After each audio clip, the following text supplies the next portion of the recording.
भाई मानू से क्रमान्वय श्रद्धा पुष्प अर्पण करेंगे।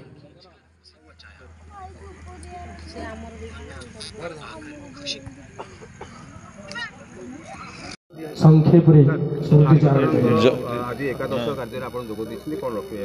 जड़े विशिष्ट राजनैतिक नेता सामाजिक कर्मी स्वर्गत आत्मचरण प्रधान आज एकदशारे मुझे प्रति मोर गभीर श्रद्धांजलि अर्पण करुच्ची। ब्रह्मगिर सामग्रिक विकास रे तांकर समग्र जीवन समर्पित थिला। जड़े दृढ़ नेतृत्व दृढ़ संगठक हिसाब रे ये अंचलर विकास रे तांकर समग्र जीवन को से पानी भली एठी निर्वाह करथिले एवं मु तांकर प्रति श्रद्धांजलि अर्पण कला बेले प्रभु जगन्नाथ पाखे प्रार्थना करी प्रभु तांकर परिवार वर्ग ज्ञाति कुटुंब समस्त को शक्ति दियंतु ए दुख को सहिबा पाए।